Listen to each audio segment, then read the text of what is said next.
ನಮಸ್ಕಾರ. ಇವತ್ತು ನಾನು ಯಾವ ಟಾಪಿಕ್ ಬಗ್ಗೆ ಮಾತಾಡ್ತಾ ಇದ್ದೀನಿ ಅಂತ ಹೇಳಿದ್ರೆ ದ ಪವರ್ ಆಫ್ ಥಿಂಕಿಂಗ್. ನಿಮ್ಗೆ ಗೊತ್ತಾ, ನಿಮ್ಮ ಪ್ರತಿಯೊಂದು ಆಲೋಚನೆಗೆ ರಿಯಾಲಿಟಿಯನ್ನ ಸೃಷ್ಟಿ ಮಾಡೋ ತಾಕತ್ತಿದೆ. ಆದ್ರೆ ನಾನು ಎಷ್ಟೇ ನಿಮಗೆ ಸಕಾರಾತ್ಮಕ ಆಲೋಚನೆ ಮಾಡಬೇಕು ಅಂತ ಹೇಳಿದ್ರು ನಮ್ಮ ಮನಸ್ಸು ಯಾವಾಗ್ಲೂ ನಕಾರಾತ್ಮಕ ಆಲೋಚನೆ ಮಾಡ್ತಾ ಇರುತ್ತೆ.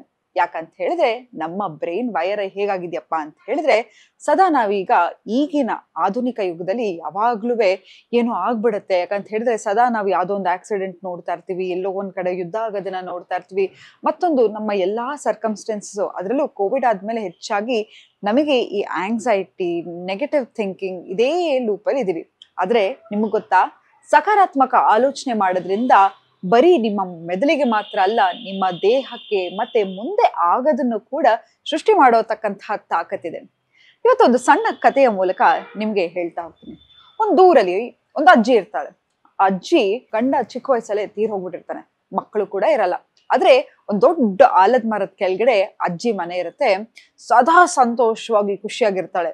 ಆ ಊರಲ್ಲಿ ಎಂಥದೇ ಆಗ್ಲಿ, ಬರಗಾಲ ಬಂದಿರೋದಾಗಿರ್ಬೋದು, ಅತಿ ಹೆಚ್ಚಾಗಿ ಮಳೆ ಬರೋದಾಗಿರ್ಬೋದು, ಕಾಯಿಲೆ ಬಂದು ಜನಗಳು ಸಾಯ್ತಾ ಇದ್ರು ಕೂಡ ಆ ಅಜ್ಜಿ ಮಾತ್ರ ಸಕಾರಾತ್ಮಕ ಆಲೋಚನೆಯನ್ನ ಮಾಡ್ತಾ ಇರ್ತಾಳೆ. ಯಾವಾಗ್ಲೂ ನಗ್ತಾ ಇರ್ತಾಳೆ, ಖುಷಿಯಾಗಿರ್ತಾಳೆ. ಎಲ್ಲರಿಗೂ ಒಂದು ಹುರಿ ತುಂಬಿಸಿ, ಧೈರ್ಯವನ್ನ ತುಂಬಿಸಿ ಹೇಳ್ತಾ ಇರ್ತಾಳೆ. ಹಾಗೆ ಇರ್ಬೇಕಾದ್ರೆ ಒಂದ್ ಊರಲ್ಲಿ ಒಂದು ಹೆಣ್ಮಗು, ಒಂದು ಊರಲ್ಲಿ ಬರಗಾಲ ಬಂದ್ಬಿಟ್ಟೆ ಇರುತ್ತೆ. ಆದ್ರೂ ಆ ಅಜ್ಜಿ ದಿನಕ್ಕೆ ಎಷ್ಟು ದುಡಿಮೆ ಬೇಕೋ ಅಷ್ಟು ದುಡಿಮೆ ಮಾಡಿಕೊಂಡು ಜೀವನವನ್ನ ಹೇಗೆ ಖುಷಿಯಾಗಿ ಅಚ್ಚುಕಟ್ಟಾಗಿ ನಡೆಸ್ಬೇಕೋ ಹಾಗೆ ನಡೆಸ್ತಾ ಇರ್ತಾಳೆ. ಒಂದಿನ ಒಂದು ಹೆಣ್ಮಗು ಬಂದು, ಅಜ್ಜಿ ನೀನ್ ಇಷ್ಟೆಲ್ಲಾ ನಿನ್ನ ಲೈಫಲ್ಲಿ ನಿನ್ ಮಕ್ಕಳಿಲ್ಲ, ಒಂಟಿತನ ಕಾಡ್ತಾ ಇಲ್ವಾ, ಅಥವಾ ಮುಂದೆ ಏನು ಅಂತಾನೆ ನಿನಗೆ ಗೊತ್ತಿಲ್ಲ, ಇವತ್ತು ನೀನ್ ದುಡಿದ್ರೆ ಇವತ್ತು ತಿಂತೀಯ ಮಲಗ್ತೀಯ, ನಾಳೆ ಬೆಳಗ್ಗೆ ಎದಳ್ತೀನಿ ಅನ್ನೋ ಗ್ಯಾರಂಟಿನೂ ಇಲ್ಲ, ಆದ್ರೂ ಇಷ್ಟು ಸಂತೋಷವಾಗಿದ್ಯಾ, ಇಷ್ಟು ಖುಷಿಯಾಗಿದ್ಯಾ, ಇದಕ್ಕೆ ಕಾರಣ ಏನು ಅಂತ ಕೇಳುತ್ತೆ. ಅದಕ್ಕೆ ಅಜ್ಜಿ ಹೇಳುತ್ತೆ, ನೋಡು ಮಗು, ನಾನು ನಿಂಗೊಂದು ಕತೆ ಹೇಳ್ತೀನಿ. ಒಂದ್ಸತಿ ಒಬ್ಬ ಕೂತ್ಕೊಂಡು ಎಲ್ಲ ಜೀವನದಲ್ಲಿ ಹೋಪ್ ಕಳ್ಕೊಂಡ್ಬಿಟ್ಟಿರ್ತಾನಂತೆ. ಇನ್ನೇನು ನದಿಗೆ ಧುಮುಕ್ಬೇಕು ಅಂತ ಹೇಳಿ ನದಿ ದಡದಲ್ಲಿ ಕೂತ್ಕೊಂಡು ಅಳ್ತಾ ಇರ್ತಾನಂತೆ. ಅಳ್ತಾ ಇರುವಾಗ ಅಲ್ಲಿ ಇರ್ತಕ್ಕಂಥ ಯಾರೋ ಒಬ್ಬ ಬಂದು, ಯಾಕೆ ಮಗು ಅಳ್ತಾ ಇದೀಯಾ ಅಂತ ಹೇಳ್ತಾನಂತೆ. ಇಲ್ಲ, ನನಗೆ ಜೀವನದಲ್ಲಿ ಎಲ್ಲವನ್ನೂ ಕಳ್ಕೊಂಡ್ಬಿಟ್ಟಿದೀನಿ, ಕೆಲಸ ಕಳ್ಕೊಂಡ್ಬಿಟ್ಟಿದೀನಿ, ನನ್ನ ಹೆಂಡತಿ ಬಿಟ್ಟೋಗ್ಬಿಟ್ಟು ಎಲ್ಲವನ್ನೂ ಕಳ್ಕೊಂಡ್ಬಿಟ್ಟಿದೀನಿ, ಆದ್ರೆ ಮುಂದೆ ಏನ್ ಮಾಡ್ಬೇಕು ಅಂತ ಗೊತ್ತಾಗ್ತಾ ಇಲ್ಲ ಅಂತ. ತಾತ ಹೇಳ್ತಾನೆ, ಅಲ್ಲ ಕಣಪ್ಪ, ನಿನ್ ಜೀವನದಲ್ಲಿ ಎಲ್ಲ ಕಳ್ಕೊಂಡಿದ್ರ ಬಗ್ಗೆ ಮಾತಾಡ್ತಾ ಇದ್ಯಾ, ಏನೇನಿದೆ ಅಂತ ಕೇಳ್ತಾನೆ. ತಾತ, ನನಗೆ ಒಳ್ಳೆ ಫ್ರೆಂಡ್ಸ್ ಇದಾರೆ, ಧೈರ್ಯ ತುಂಬ್ತಾರೆ, ಪಾಪ ಇವತ್ತು ನನಗೆ ಕಷ್ಟ ಅಂತ ಹೇಳಿದ್ರೆ ಬರ್ತಾರೆ, ನನ್ನ ಅಪ್ಪ ಅಮ್ಮ ಇದ್ದಾರೆ, ನಮ್ ಜಮೀನ್ ಇದೆ, ಆದ್ರೆ ನಾನ್ ಏನು ಮಾಡ್ತಾ ಇಲ್ಲ, ನನ್ನ ಕೈಲಿ ಏನೂ ಮಾಡಕ್ ಆಗ್ತಾ ಇಲ್ಲ, ನನ್ನ ಜೀವನದಲ್ಲಿ ಏನೇನು ಇಲ್ಲ ಅಂತ ಹೇಳಿ ತಿರ್ಗಾ ಏನ್ ಇಲ್ವೋ ಅದ್ರ ಬಗ್ಗೆನೇ ಮಾತಾಡಕ್ ಶುರು ಮಾಡ್ತಾನೆ.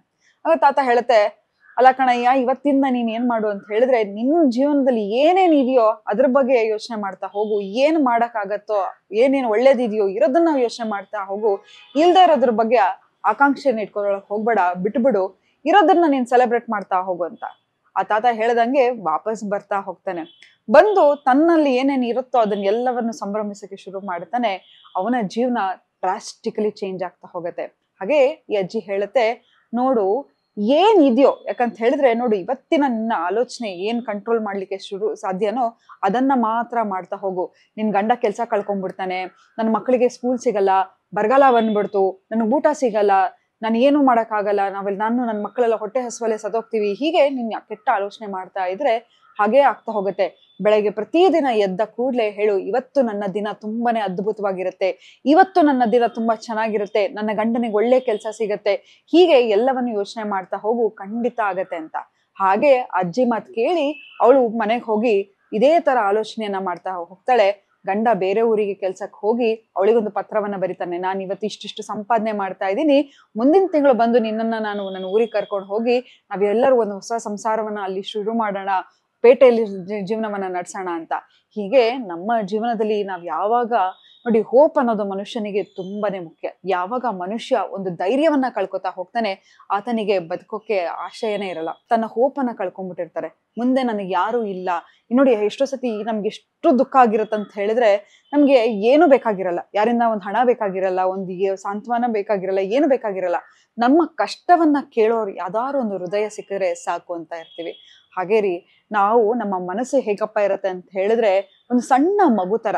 ಅದಕ್ಕೆ ನೀವು ಎಷ್ಟು ಪಾಸಿಟಿವ್ ಥಾಟ್ಸ್ ಅನ್ನ ಕೊಡ್ತಾ ಹೋಗ್ತೀರಾ, ಎಷ್ಟು ಪಾಸಿಟಿವ್ ಆಲೋಚನೆಯನ್ನ ಕೊಡ್ತಾ ಹೋಗ್ತೀರಾ, ಅದ್ರ ಮೂಲಕ ನಮ್ಮ ಮೈಂಡು, ನಮ್ಮ ಲೈಫು ಎಲ್ಲವೂ ರೂಪಿಸ್ತಾ ಹೋಗುತ್ತೆ. ಅದೇ ನೀವು ಸದಾ ನಕಾರಾತ್ಮಕವಾಗಿ ಕೆಟ್ಟ ಆಲೋಚನೆಯನ್ನ ಮಾಡ್ತಾ ಇದ್ರೆ, ಕೆಟ್ಟದಾಗತ್ತೆ ನನ್ಗೇನೋ ಆಗತ್ತೆ ಅಂತ ಯೋಚನೆ ಮಾಡ್ತಾ ಇದ್ರೆ, ನೀವೇ ಅದನ್ನ ಅಟ್ರಾಕ್ಟ್ ಮಾಡ್ತಾ ಹೋಗ್ತೀವಿ. ಎಷ್ಟೋ ಜನ ಕೋವಿಡ್ ಅಲ್ಲಿಂದ ಸಾಯ್ಲಿಲ್ಲ, ಕೋವಿಡ್ ಭಯದಿಂದ ಸತ್ರು ಅಲ್ವಾ?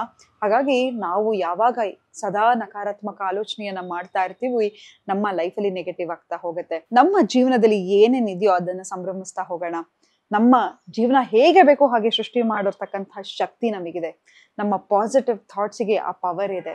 ಹಾಗಾಗಿ ಇವತ್ತಿಂದ ಸಕಾರಾತ್ಮಕ ಆಲೋಚನೆಯನ್ನ ಶುರು ಮಾಡೋಣ ಅಂತ ಹೇಳ್ತಾ ಇವತ್ತಿನ ಸಂಚಿಕೆನ ನಾನು ಮುಕ್ತಾಯಗೊಳಿಸ್ತಿದ್ದೀನಿ. ಧನ್ಯವಾದಗಳು.